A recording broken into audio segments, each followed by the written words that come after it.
Welcome to What a Creep, the show with Margo Donahue and Sonia Mansfield talking about creeps from the past to the present. This is your quick guide to the biggest creeps, jerks, assholes, and losers, the best of the worst. From two nice ladies who want the world to be a little less creepy.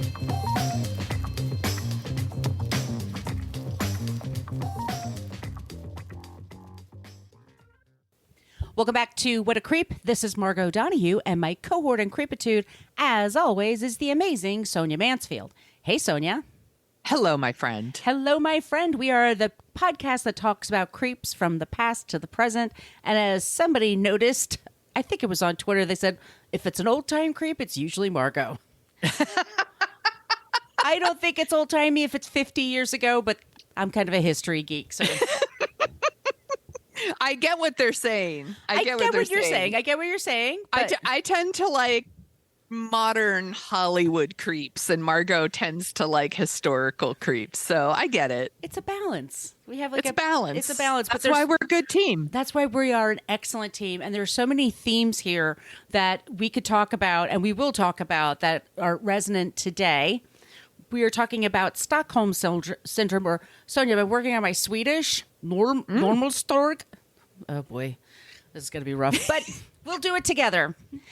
We are on Facebook. We have a basic Facebook page, and that's where you find out that people go there to complain about our foul language. Yes, we use salty language in this program. That's just the way it is. Yeah, fuck yeah. Deal with it. We have a private Facebook group. You do have to answer 3 questions and promise not to be an asshole in order to join the group. We just talked about creeps, like we said, in the past and the present. We talk about pop culture and all kinds of stuff. We share pictures of our pets on there. Yeah, it's the best group on Facebook. It's the only reason I go on Facebook. True that. We're on Twitter at CreepPod because somebody had What a Creep on Twitter for 10 years and never used it. Creep! And we're on Instagram, What a Creep Podcast. Please follow us there. And we have an old-timey email, whatacreeppodcast, spelled it all out, at gmail.com. Send us your suggestions for creeps, also non-creeps. All that's really helpful. Let us know where you listen to the show when you listen to us. We find that really fun. Some of you have been reaching out with that lately, and it's really, really cool. Also, if you would like some stickers, getting a new batch of stickers next week. Ooh. So let me know. You send us an email, and wherever you are in the planet of Earth, I will get them out to you. You know, like Daniel Day-Lewis in that movie. Wherever you are, I'll come and get you. Does he use an Irish accent? I will find you. Just stay alive, no matter what occurs. I will find you. Post box. It's The Last of the Mohicans, and it's one of my faves. That's a good movie. I love it. I haven't seen it in a while, but I've always loved him. Yes, it's a delight. Delight's the wrong word. It's good. It's a romp. It's hilarious.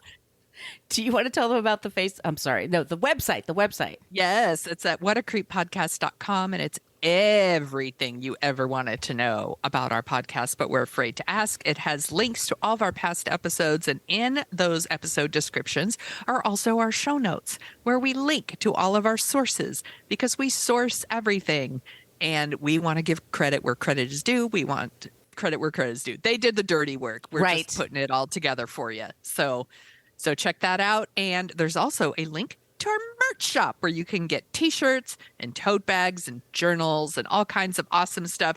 Someone in the Facebook group recently posted that she had worn her old shirt out like the logo was like faded, and so she ordered a new one, and I was like, amazing. So you could do that. Those shirts are super comfortable, by the way. My son loves wearing his. He says it's so soft. Also, there's a link to our Patreon page. You want to tell them about that, Margo? Yes, I do. We put our first 5 seasons of shows on that Patreon wall. That's when we first started out just a little over 2 years ago. We also put out 2 bonus episodes a month, and then we put out a newsletter every month. We're going to get a next one out this weekend. It's coming this weekend. Check your inboxes. And it just helps us pay for just the costs of putting the show together, getting the books and the movies and the newsletters. Paying for those sources. Paying for our sources, and then stuff like sound equipment and shit like that. So all of you that support us there, thank you so much. I want to say thank you this week to Hattie and Shannon for joining us. We really Thank you. appreciate it. Just want to let you know, wherever you get your podcasts, if you could please be sure to subscribe. And if you could leave us a review or stars, whatever they ask you to do, that'd be amazing. And I want to give a special shout out for someone who gave us 5-star review in iTunes. Thank you. Autumn sustained an injury last year, and it's been taking a while to heal. Girl, same. We've been there. We have both been there. We know what recovery is like, and it's not for wimps. Yes. So, we're in your corner. We're rooting for you, and we're glad to keep you company. So happy that we could be there for you. All right. So I think that is everything. I think so. All right. So I'm going to read a bit of my script. And once again, if you're new to the show, one of us comes up with a creep and the other one is then challenged to come up with a non-creep to kind of balance out the creepiness so you don't leave feeling desperate and terrible. Also, we like to say that we give like a high viewpoint of this. We're going way up in the sky and looking down. Yes. We get a little granular with some details, but I can't say everything that happened. Yes. It would take as long as the kidnapping that I'm talking about today. Yes. Also, that's why we link to the sources. If you want to do a deeper dive, you absolutely should check out the sources that we use. That's why another reason why we want to give them credit. All right, Sonia, first question for you. Mm-hmm. Do you know what Stockholm Syndrome is? I think I do. And the first time I heard about it was when Patty Hearst. That was in the 70s, right? Yes. Well, yes. It's a syndrome that's never been proven. It's a psychological diagnosis that's never been proven. It's just one of those things that, and let me just say, it's also been under the banners of battered women's syndrome, learned helplessness, codependency, trauma bonding, reenactment of trauma, repetition compulsion, women choosing abusive men. All of this is under the concept of Stockholm Syndrome, which is when someone appears to be bonding with their abuser. And we'll talk about the origins of this, frankly, fakakta theory. Ask your favorite Jewish person what that means. But let me get into this. First, I just want to give a little bit of background. The Vietnam War is still raging. Because fuck Nixon and all that's going on. Fuck that guy. Fuck him. He's definitely on the list. He's another one that would have to be. It would just going to have to be a few parts, or we just have to pick a year with Nixon. Yeah, a year or super high level. That's right, Max. Fuck that guy. Fuck him. There was the Black September 1972 Olympics, where the entire wrestling team from Israel was kidnapped and murdered. Oh my God, that story's. There's a whole documentary about it. The documentary is just heartbreaking. Amazing. Yeah. Amazing. Heartbreaking, also amazing. There was the IRA in Northern Ireland. There was the Weather Underground. There was the PLO. There was also in 1974, a year after what we're talking about today, Patty Hearst's kidnapping by the SLA. Let's talk now about Sweden in 1973. It's not a very violent place. It's actually pretty mellow. They've had socialist policies for a very long time. They are ruled by a king, but they also have a prime minister. People have niceties. They have health care and they have child care, and English is taught in every school along with Swedish. It's a nice life. I mean, this is my head. They're all blonde and beautiful and say, yeah. They're all listening to ABBA all the time. Exactly. I want to first start by saying I've been practicing, but I may screw up. I really don't mean to be offensive. Hey, that's my thing. That's my thing. On Thursday, August 23rd, 1973, a convicted felon, Jan Erik Ollson, entered the Kreditbanken Bank in Stockholm, Sweden. Technically, it was the Normal Strong. Oh, boy. Ooh. He wow. was wearing a wig. He painted his eyebrows black, pulls out a submachine gun, and yelled in English with an American accent, "The party has begun!" He knows how to make an entrance. Sounds terrible. Sounds terrible. It's in the morning. It's a Thursday morning. It's like 10 a.m. There's people working at the bank, and there's people there just depositing shit. Mm-hmm. He fires several shots in the ceiling, and he announces that this is a robbery and ordered people to the ground. A silent alarm alerted the police. They did not have guards at the door. They just had an alarm that would go right to the police station. 2 officers showed up. One of them was unarmed. Ollson shot one of the officers in the hand, while he ordered the other one to sit in a chair and then sing a song to entertain everybody while he took his hostages into the vault. That song was Lonesome Cowboy, just in case you're wondering. I don't know Of course either. I was. 6 days later, the entire group that now included convicted criminal Clark Ollson, yes, we have an Ollson and Ollson, Okay. came out of the bank scared, dehydrated, and fearing for their lives. They were all scared of the cops. And the kidnapped victims had so much sympathy that they hugged their captors before being taken to the hospital. All refused to testify against the kidnappers and said they felt more terrified of being harmed by the police than by the criminals who held them at gunpoint for several days. Wow. Right. Okay. The term Stockholm Syndrome, or more accurately, Normal Strong Syndrome, was created by Nils Bergerud. He's dead. He's a criminologist and a psychiatrist who theorized that victims come to love their kidnappers as a coping mechanism. This would also be the basis of other labels that pathologize and often discredit victims, like trauma bonding or trauma, according to Jaycee Lee Curtis. Is where I put that clip. Trauma. Trauma. She pronounces it like 12 different ways. It's hilarious. Anyway, battered wife syndrome, like I mentioned, and why women seem to pick abusive men. This is like this reason. Yes. Over the years, the bank heist and kidnapping situation had been revisited and revised to show a more complete picture of what happened in those 6 days and why Stockholm Syndrome might be a false theory. In short, it's a creepy diagnosis meant to show women how weak they are under pressure. And I think this is total bullshit. All right. Let's get into it. Giddy up, y'all. These are our sources, and like Sonia says, they're all in our show notes. And if you tap the artwork or whatever on your phone, if you're listening there, you should be able to access them. There's the Mary Sue. There's a YouTube QXIR, an Inside Edition segment, Crying Out for Justice blog.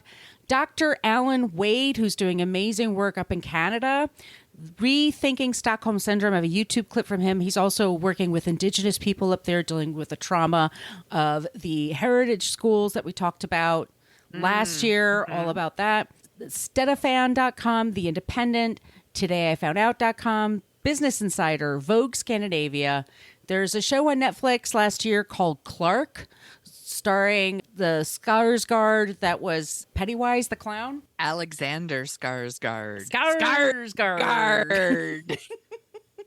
Of course, Clark Olofsson's Wikipedia. There's the Memory Motel podcast, History.com. There's the History of Stockholm Syndrome on a PDF that I've included. Reason-Based Practice, Collider, BBC, Criminal Podcast. The New Yorker. This is an article that appeared 1974, and it's like 25,000 words. It's unbelievable how long magazine articles were back then. Finally, 6 Days in August, The Story of the Stockholm Syndrome, which is a book by David King. You did no research. I didn't do jack shit. I want to give trigger warnings. I think I've mentioned it, but kidnapping, gun violence, mentions of other kinds of trauma that we've mentioned before, but there's nothing you'll see. And Margo's bad pronunciations. I'm apologizing now. I feel like you're stepping on my thing, but that's fine.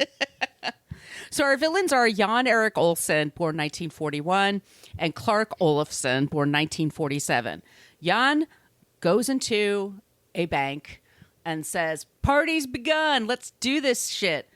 And so he gets some of his he captures 4 people, and there's a bunch of people that are on the floor that are afraid to move. And this goes on for hours. And he puts them in the bank vault because he figures that place they could hang out, that's soundproof. It's a little bit safer. But they pretty much had the bank themselves. And so the cops come in. He shoots one of them in the hand, and he scares the shit out of the other one. And he's like, "I've got demands, and you got to meet my demands." After a while, the cops are like, "All right, what are your demands?" And now I'm thinking of Airheads, where they ask for like the cottage cheese and the football and nude B. Arthur pictures. But he says, "No, I want money. I want $70,000. I want a souped up car full of gas. I want guns. I want bulletproof vests. I want to leave with the hostages. And I need you to bring me Clark Ollson. Who's this, you say? This is the Skarsgård person that they play. Clark Ollson, once again, born 1947. They're all born in Sweden. One of the kidnap victims described him as Che Guevara meets Jesus. She had a crush right away. I will say this is a case where he's super fucking hot. I will admit this. Okay. Me likey. I would. Well, Alexander Skarsgård. Oh, a very good-looking man. It's a perfect choice. All of them are. They all are. Everybody in Sweden is. It's distracting. It's very distracting. Yes. All those Nordic people are whatever. But he was ridiculously handsome. He grew up in a home where there was a lot of trauma. Both his parents drank. His mother had a lot of mental illness issues. His dad died young of alcoholism. And he was one of the youngest. I mean, I think he was the only boy, but he was always super charming. He's very, very smart. And he could speak a few languages. He knew a lot about a lot of different things. And he just charmed people like just the living shit out of them. Liked bank robberies because you get some money and then you go out and you do whatever the hell you want. Like Point Break. Exactly like Point Break. And I guess Swedish prisons aren't so bad because they both were in one. And then they were like, once they get out, they're like, it's not enough of a deterrent, Yeah. Well, it's fine. It's fine. I might have to go back. So Clark and Jan become friends in prison. And Jan says, you got to bring in Clark to help me with the situation.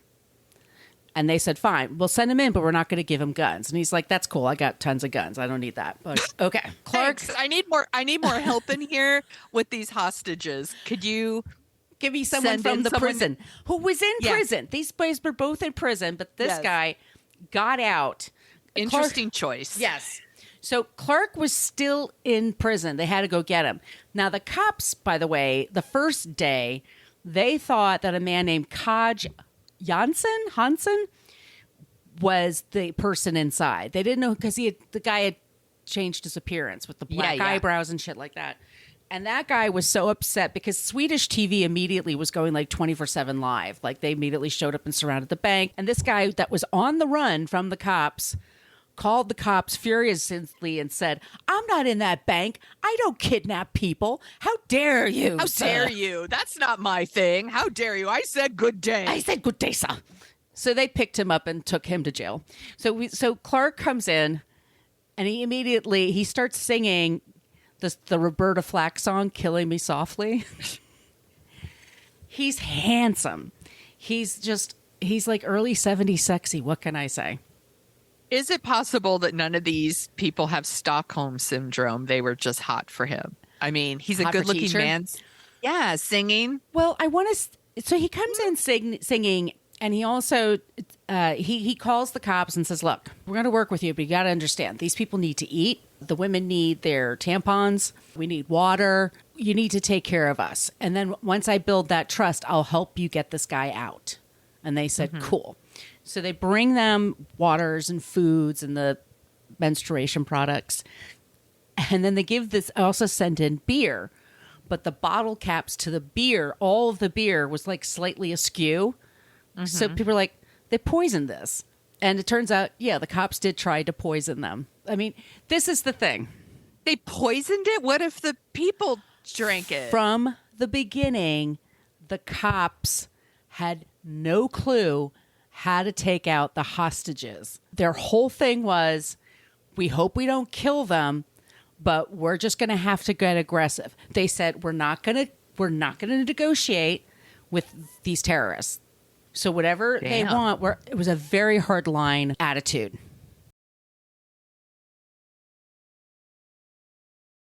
Not smart. No, because, anyway, yes. Over time, it's hot. It's August. They're in this bank vault. He finds one other person. It's a dude. And I should say, by the way, our victims are Birgitta Lundblad Elizabeth Oldgren, Christine Enmark. It says Kristen, but I think in Swedish it's Christine. I don't know. And then Sven Staffstrom. And then there's a guy named Bo Holstrom who's a reporter and was on site and was like this internationally known reporter. So he's like, hey, it's me, Bo. So it's almost all women. It's 3 guys and 3 women. All right. 2 of them are kidnappers. One of them is a kidnap victim. And then there's 3 women. Okay. All blonde. Everyone's blonde. From the beginning, the kidnappers were actually pretty nice. They let them stand or sit. They gave them food. They let them call their families. And they were saying, we don't want to hurt you. We just want to get this money and get out. And the people are, and if you think to yourself, you're like, okay, just give them the money and let me go. Yeah, this money's insured. Who cares? Yes. Right. But the cops aren't thinking that way. The cops are being very aggressive.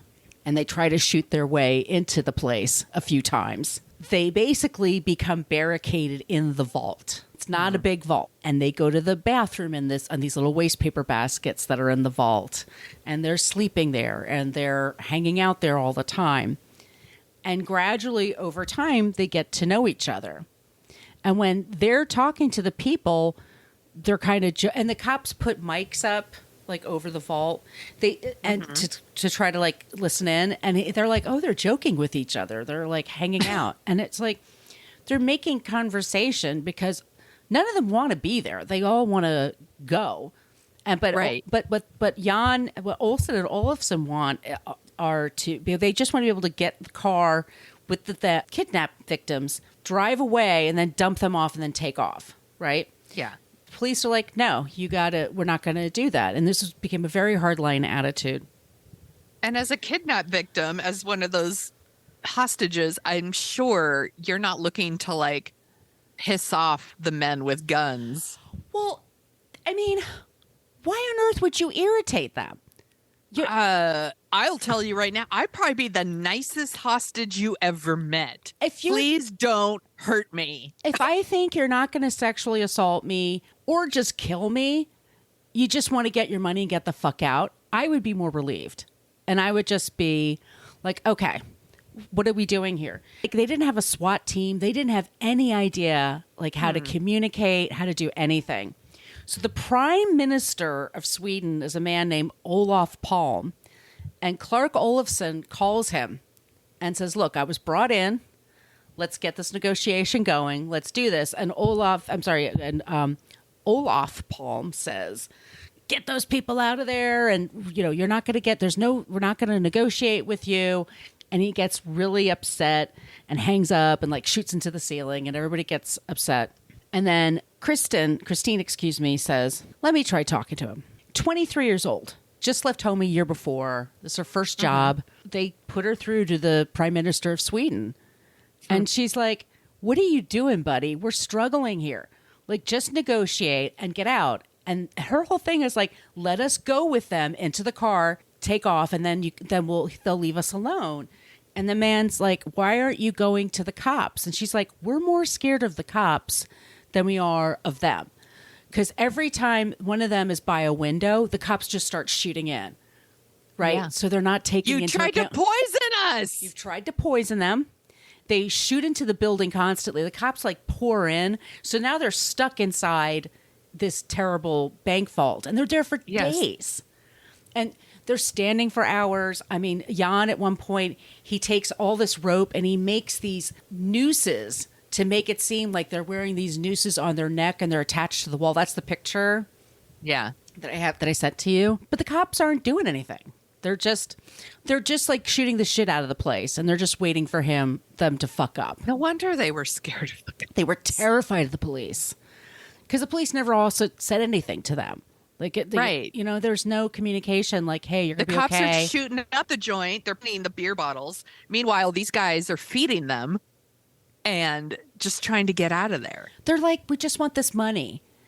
Yeah. And then we're going to go. Like, I'd be like, just give them the fucking money. I remember my first job. I was at a Roy Rogers. And what do we do if we get robbed? They're like, give them the money. It's not why would you try to be a hero? It's not my money. I don't care. I don't give a fuck. No, I totally don't give a shit. And what's happening between Christine and Clark is there's some chemistry. Oh. Is it two-way? Clark likes everyone. He can't keep his dick in his pants. That's just, Cool. he's charming. He's like, Oh, Clark. you know, he's like the Brad Pitt of like kidnappers here. Like women are just kind of like, no, I'll hang out more. That's cool. Yeah. But he says like nice things to them. They both do. They both have moments where, and they're one of the women, Brigitte, excuse me, had two little girls at home, and she was really worried about them, and they were both very compassionate with her. Like, you'll be back to your daughters. Don't worry about it. We'll make sure. We just make sure the cops don't shoot at everybody. That they were all terrified the cops are going to just shoot everyone just to get to these two guys. That's what they're thinking. So in the middle of all this, once again, they're peeing in corners. The cops decide, you know what? No more negotiation. We're not going to send you food. We're not going to send you water. We're just going to wait for you to starve yourselves out of there. Damn. And the kidnappers, and then they got impatient with that policy, and they're starving. And so the kidnappers shared their food with them. Like they broke everything up 6 ways, and they did the best they could. So then all of a sudden they're sitting in this vault, and then they hear this horrible sound coming from above. The cops are creating holes in the ceiling. So they're drilling directly into this vault. And it's a thick concrete. It's this old building. It's thick concrete. So it's making noises that's just like anybody would be disturbed by it. And it's going on and on and on. And then finally the hole goes through. And then the cops are like shooting in. And so then Jan is shooting back up at the cops. And the cops are like, hey, you're shooting at us up here. Stop that. Like, I'm not kidding. You're shooting at us. Right. So then they have to watch this hole all the time. Like, so on top of everything else. Yeah. And then at the same time, people were calling the newspapers and TV stations and radio stations, and they're all trying to come up with ideas. Like, how do we get these people out? What are your ideas? And people are like, why don't we play the Salvation Army, put a band out, the Salvation Army, just play music really loud and just drive them crazy. Everybody had ideas. And then the cops started pouring in water from the ceiling into the room, not giving them water, pouring water. So then they started drinking the water from the floor because they were so dehydrated and sick. Right. And then the cops really got annoyed. Well, what is their end game here if they're not trying to save the hostages? It's just to take the kidnappers. It has nothing to do with the hostages. It's just no so they thought can of their open. safety. It's just so they can open the bank back up. I guess. Like we don't care. We don't care. We're not going to give you what you want. We're not going to save these people. Right. So. Oh, and I forgot, Sonia. Thank you. Yes. Best part. When Christine is talking to Olof Palme, once again, he was the prime minister, by the way, assassinated in 1986. He said to her, well, you should have comfort with the fact that you have died at your post. And Ew. She said to him, I don't want to be a dead hero. What do you mean died at my post? I work at a fucking bank. That's what he thought. Well, you were at your job and you did the best job you could. So you should feel good about the fact that you died at your post. This is not someone who's a cop or signed up for the army or any kind of job where your life would be on the line. Yes. Sonia died doing what she loves, content design in the office. Like, nobody. Fuck. You don't sign up Margo loved marketing so much, she went down with that ship. So stupid. Yeah. What a terrible thing to say to someone who's not serving in a capacity where that kind of thing is required, you know? Right. Again, not the police, not the army. Not the prime minister. Yeah. She's Fuck like, you. She's like, who do we trust here? That's so shitty. The police, by the way, get so frustrated with all of this that then they come up with their most brilliant idea. Let's just tear gas these people. So they pour gas into the vault. An hour later, they're all sick and they're all like getting upset. Then they're screaming, get us out, get us out, get us out. And the cops are like, okay, send the victims first, send out the victims first. And they're yelling back, no, we don't trust you that you're not going to shoot because there's smoke everywhere. It's chaos. So then they said, we have to come out with them. Like, we will go out right after them. So then Jan goes out, and then Clark comes out, and then the victims come out. And they put out they have like 4 different ambulances, and they have Christine was defiant when she says, I don't need to go to the hospital. I just want to go home and see my parents. And they said, no, you got to go to the hospital. You got to get on this gurney. She's like, fine. So she gets on the gurney and she's looking for Clark. By the way, they had some sort of romantic encounter. The details are kind of wonky. They've been, let's just say they found some DNA in there. What? Oh my God. He's from prison. She's a bank teller. It's like they're in love. Well, they're in love. The world's against them. Their business. It's the new romantic comedy starring Reese Witherspoon and Ashton Kutcher. She's on this gurney, and there are a lot of pictures of her, and she's adorable. Actually, she's not blonde. She's a brunette, but she's got this very short haircut, and she's sitting up. She refuses to lie back in the gurney. Wow. Because she's like, fuck y'all. Like, I'm not taking anybody's orders. And I have never heard any of all of this is fascinating to me. Right. Okay.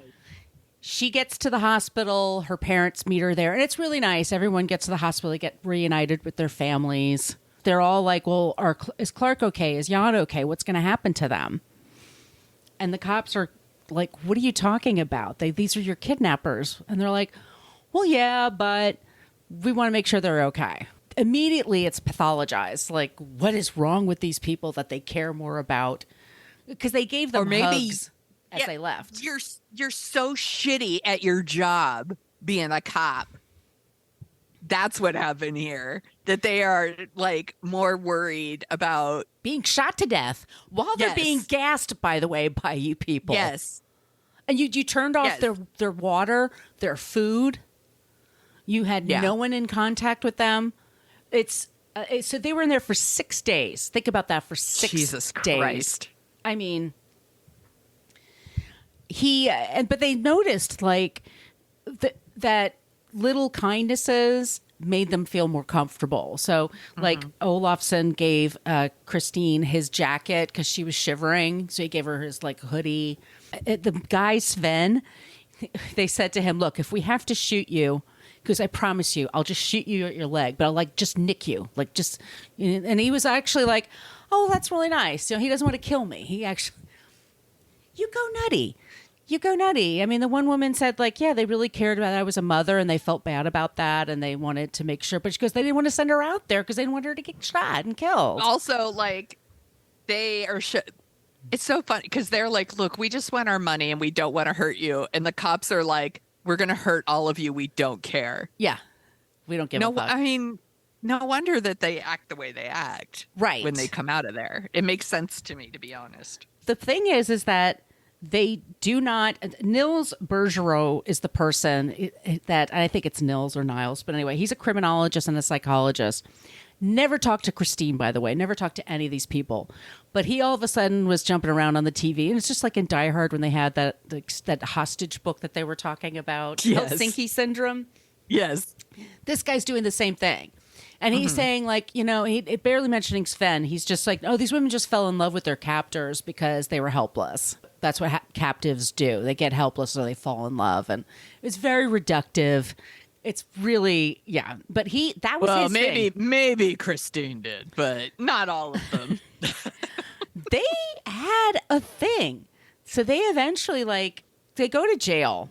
Olofsson thinks, oh, well, they brought me in to help out. So they're now going to, let me out of prison. And they're like, no, you were stealing money. You were going to do that anyway. So they put him back in prison. Eventually, he was convicted of being part of the kidnapping, but it was overturned. Mm-hmm. Jan Ollson went to prison for a few years. They're both out by the 80s. It's not very long. Yeah. And he actually says that he regrets what he did and how he treated people. He committed more crimes, and then he kind of went on the straight and narrow. He gets married, has a kid, runs a grocery store. Okay. Right. Clark is fucking around once in a while. Sometimes he's in jail. Sometimes he's not in jail. been married a few times, has like 6 kids. Damn. He's interviewed by Phoebe Judge for Criminal. Remember that podcast? Yes. He could charm the pants off anybody, I think. It's just when you hear him talk, because he's so candid and so just like, yeah, that's what I did. Charm the pants off Christine. He certainly did. They had a fling a few years after it all happened. Like they all kept in touch. Fascinating. Yes. So Christine's whole thing, and by the way, all of the victims, and they are the true victims here, they all had varying levels of PTSD after this happens. And of course you would. And of course you would. But a couple of them stayed at the bank and worked there until they were retired. That's bananas to me. Right. Same to me. I wouldn't want anything to do with it. But, you know, some people adapt in certain ways. And one of them just said, like, I had to do it. I had to just show up and keep, you know what I mean? Just like make me feel normal. Christine became a therapist, and she helps with marriage counseling and couples therapy. Look, she's been through some shit. I would listen to her. Yeah. I guess that's true. She's seen some shit. She's seen some shit. And at first she was so infuriated by the Stockholm Syndrome because she's just like, that's not what I had. She goes, first of all, syndrome indicates that it's a sickness. And she said, we weren't sick. We were people that were in a state of fear. We learned how to manage our fear. And that's smart. And that shows resiliency. And that shows competency. And it's always and she's saying, like, a lot of this is just, it's a way of making women seem more helpless and men seem less guilty of what they're doing. Interesting. And this is like a syndrome that it's never been officially entered into as a diagnosis. There's no treatment for it. There's a million reasons why people stay with abusers. There's people who grow up in homes like that. And I know people like they grew up, you know, we've done creep sessions. We've talked about people who grew up in terrible homes and then defend their parents because relationships are complicated. Exactly. We know everybody knows probably more than one person who does these things. And now, by the way, I would love to see the Netflix show where Christine works as a therapist. So she gets in touch with a guy. Her just telling women, like, it's not like he's holding you hostage in a bank. Leave him. Every episode ends like, will he give you his hoodie when you need it? Then fuck him. She gets in touch. A guy named, like I said, Dr. Alan Wade that I mentioned before. He becomes friendly with her, and he does these speeches, and it's all about dealing with people in trauma and how do we really handle PTSD and what are the best avenues. And basically, you know, in conclusion, just bringing it in for a landing. I mean, that's what Stockholm Syndrome is.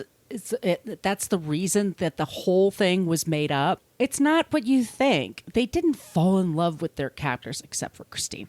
But maybe Christine. Maybe she did. But it was more about they were just trying to survive a really gnarly situation. And it's so wild to read. Like, so I said a year later, I'll show you something. This is the New Yorker article. Oh, jeez. It's so... What she's holding up to me looks like a book. It's like 60 pages printed out. Wow. Yeah. Wow. And a year later, you can have some perspective on what happened to you. And they were, you know, they had cops that flew all over the world to Stockholm to ask them how they managed so well because nobody died, Sonia. So the cops were considered heroes because no one died. And Christine's like, they almost had us killed. Like, they never thought about our safety. They never really cared about it. Nowadays, they admit they fucked up. And it's like, you wouldn't do any of these things that they did. This is fascinating. Like, the whole idea of Stockholm Syndrome came from the fact that these cops were so shitty and negligent. Right. That these people basically had no choice but to side with the people that were holding them hostage in order to stay alive. These people, and then we label afraid. It something like that. Yeah. They were all of them more afraid of the police than they were of their captors because the police were armed to the fucking teeth. Were shooting at anything at any moment. We're gassing them. We're, you know, pulling holes in the ceiling and shooting in. Just unbelievable. That's bananas. Anyway, that's our story this week. That's Stockholm Syndrome, and I think it's bullshit. It is bullshit. Good job, Margo. Thank you. Do you want to hear about someone who's not a creep? Yes, please. Okay. Do you know who Jaycee Lee Dugard is? I believe I do because she was from the Bay Area. Yes, this is a very local case here. So it's always like on the tip of my brain. We all know this one. So in 1991, in Lake Tahoe, like the Lake Tahoe area, this 11-year-old girl, Jaycee Lee Dugard, was kidnapped by this couple, Philip and Nancy Gardio, I think is how you pronounce it. I don't know. Fuck them. I don't have to pronounce their names right. Anyway, he was, by the way, a registered sex offender. He had kidnapped and raped a woman in 1976. So they actually lived in this like. Should we do a trigger warning? Yes. You know what? Yeah, I'm not going to get like. I don't want to. Yes, there's a lot of sex abuse here. There's rape of children. So please take care of yourselves. I'm not going to go into the details because it's fucked up. And if you want to read about, there's like so many articles. She's written books. We're going to get into it. But so this couple, the kidnappers, the Guerreros or whatever the fuck their names are, lived in this unincorporated area of Antioch in California in the Bay Area. It's like East Bay for people who are wondering. So it's like you go like East Oakland. Past Oakland, past Walnut Creek, out there a little bit further, you got Antioch. So, and their house, like in the back of their house, in their backyard, they had these like tents and sheds. And they took this 11-year-old girl and they put her out in this shed. It's soundproofed. They handcuffed her. She was naked. It's awful. They told her if she tried to escape, like they had these attack dogs that would rip her up. And she was obviously terrified, and he raped her repeatedly, and he was like addicted to meth, and he would like go on like crazy runs. He called them runs of on his high, right? And he would just do these horrible things. So by 13, she's pregnant. Oh God, it's awful.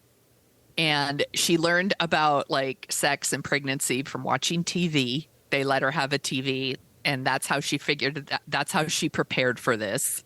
She didn't go to a hospital. She had these babies here, like in this fucking shed or whatever. It's so awful.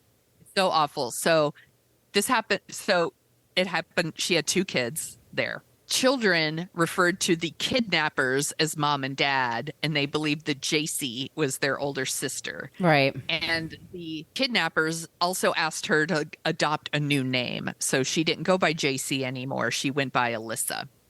So, and they constantly lied to Jaycee. Like they just, she didn't, at a certain point, she felt like, why would she try to escape? Like no one's looking for her. Right. And if she tried to escape, they're going to kill her and bring her back, and she's just going to be more punished. Years later, and by the way, there was a massive manhunt to find her. It was a big deal. It was a big deal. It was on America's Most Wanted, posters everywhere. They really, really, really looked for this girl. Will make you so angry when you read about the story, or all the missed opportunities to rescue her. Like this man was on parole. Parole's officers came to his fucking house. She's there in the house, and they don't see anything. They don't look around. They just talk to him and fucking leave, and she's there. It's awful. It'll drive you nuts. Anyway, this fucking creep decides that like he's come up with a cure for like his quote unquote sex addiction and his meth addiction, and he wants to give a talk about it at the UC Berkeley campus.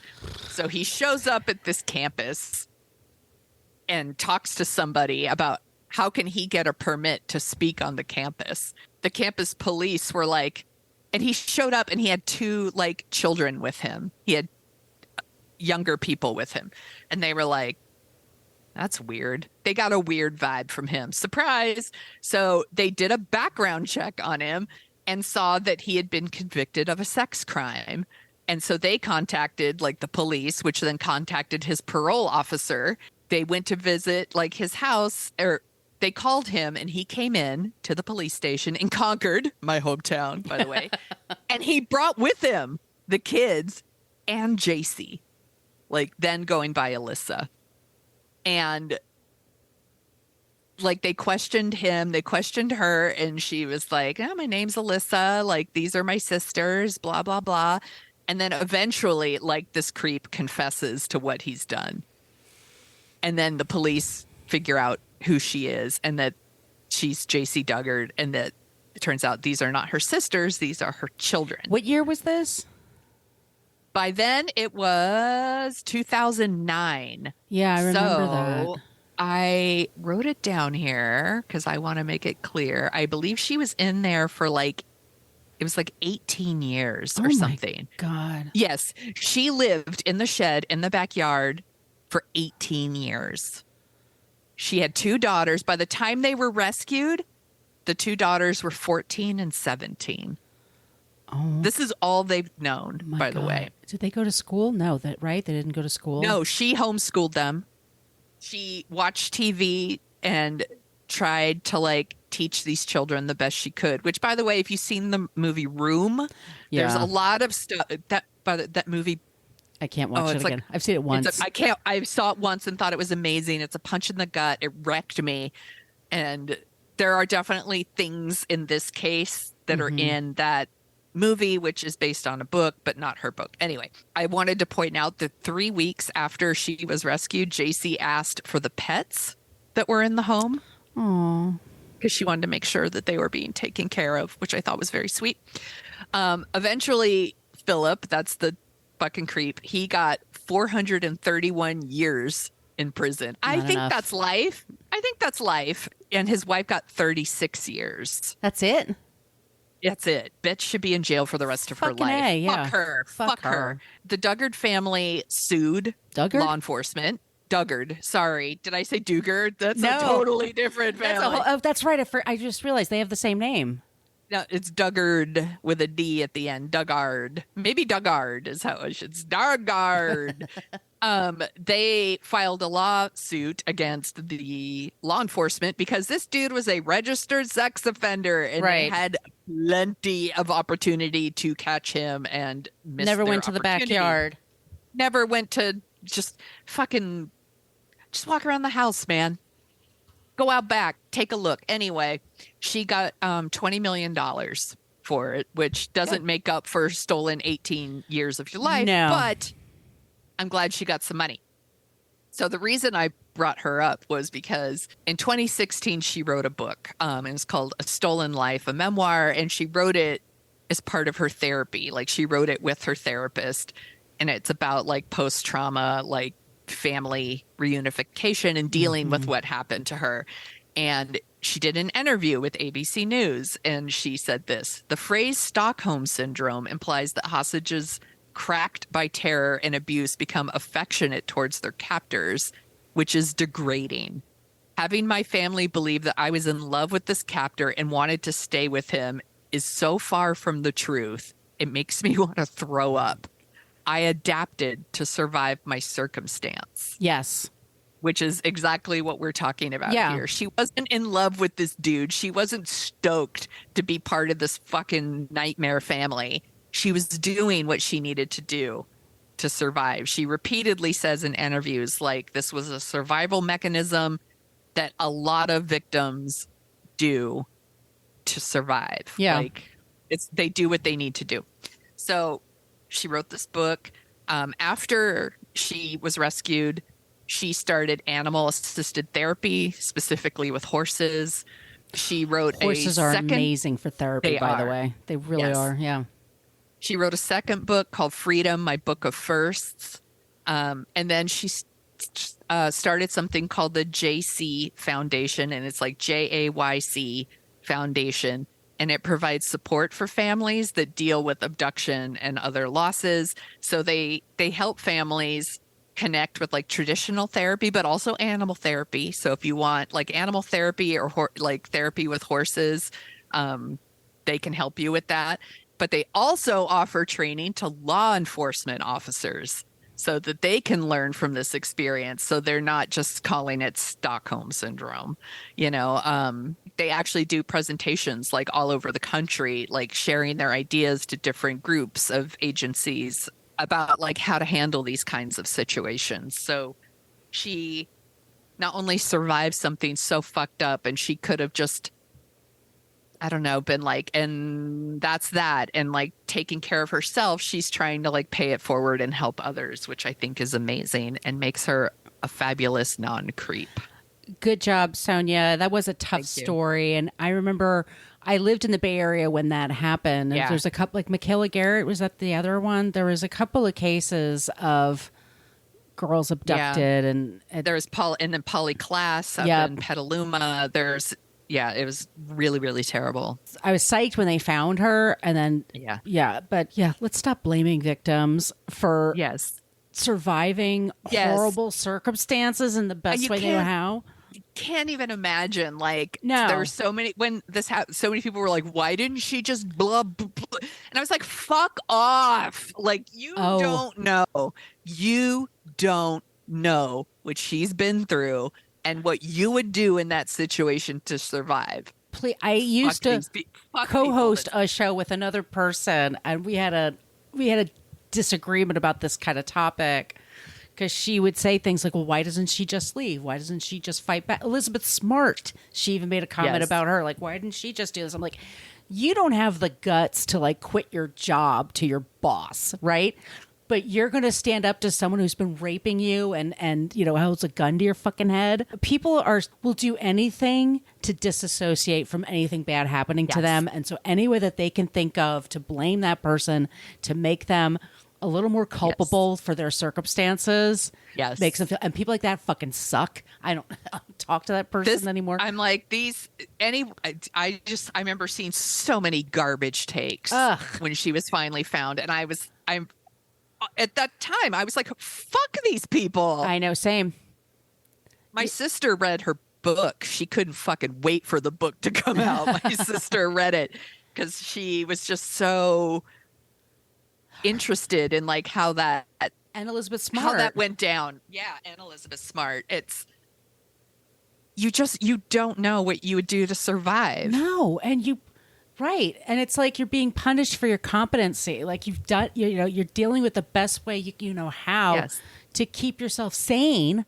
Yes, and at this point, she has children that she is also trying to protect, and I'm like, you will do anything. Yes.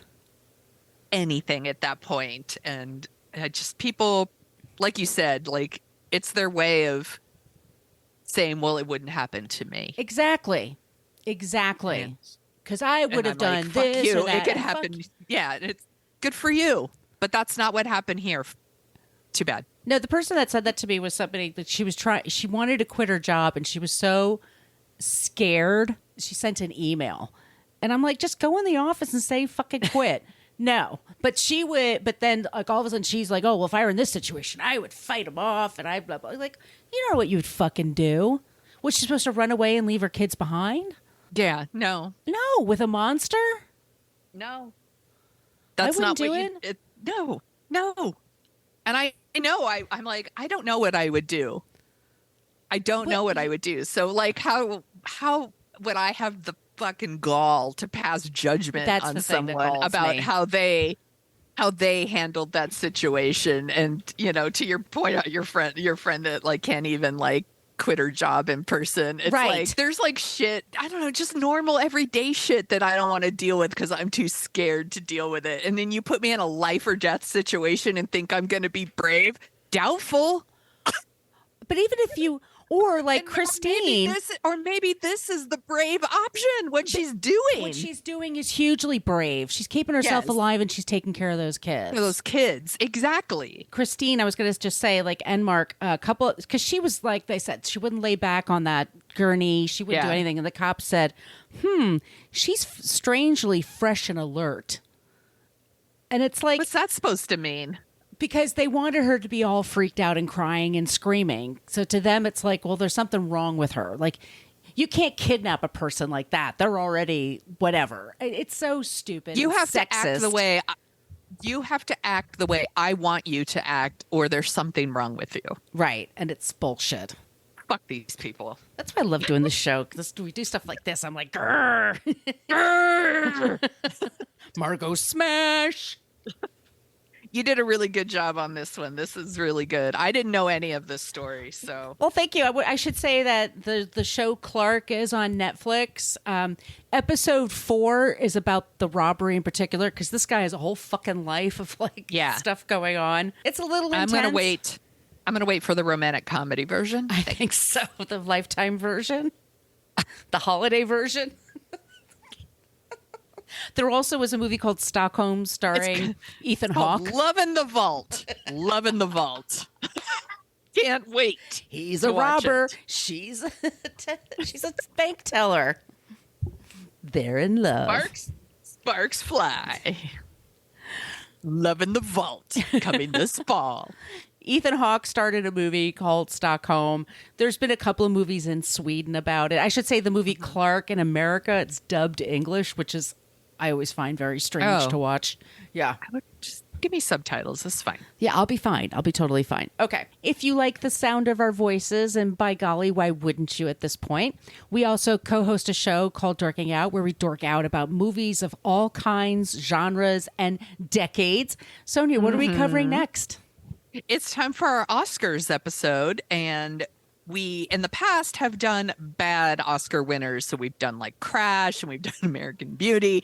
And we decided maybe we'd like to do a movie that's actually really good. So we're going to talk about The French Connection from 1971, which I haven't seen in a long time. So I'm really looking forward to this rewatch. And I know it has one of the best car chases of all time. So I'm excited. It's 1971 New York. It's Gene Hackman at his Gene Hackmaniest. It's Ray Scheider. It's really, really good. It's going to be so much fun. And I just looked at the top 40 for 1971, the top 10 of that week, and it's pretty freaking great. So we've never done a movie from 71 before. It's going to be real good. And if y'all love anti-hero cop shows and you haven't seen The French Connection, you should watch The French Connection. Yeah, Popeye Doyle is not a hero. Let's just be clear. Yeah, and so if you like shit like The Wire or The Shield or even NYPD Blue, you should watch The French Connection. It's going to click for you. Or even The Sopranos. It'll click for you. It's going to work. Please reach out to us at all the social media places that I mentioned before for your suggestions for creeps and for non-creeps. We love it when you use the Annie Potts GIF. We got one from Ghostbusters, but you be clever. You do you. You figure out how you want to reach out to us. Yeah. Once again, our email is whatacreeppodcast@gmail.com. Please email us if you'd like some stickers. Please send along your address. That makes it a lot easier for me to get them to you. I mean, we could email you the stickers, but they don't stick very well. Nah, they're not that cool that way. Sonia, where can they find you? You can find me at thesoniashow.com and The Sonia Show on Twitter and Instagram and the TikTok. Where can people find you, Margo? On Twitter, you can find me at Brooklyn Margo. On Instagram, I'm at Brooklyn Fit Chick. My site is brooklynfitchick.com.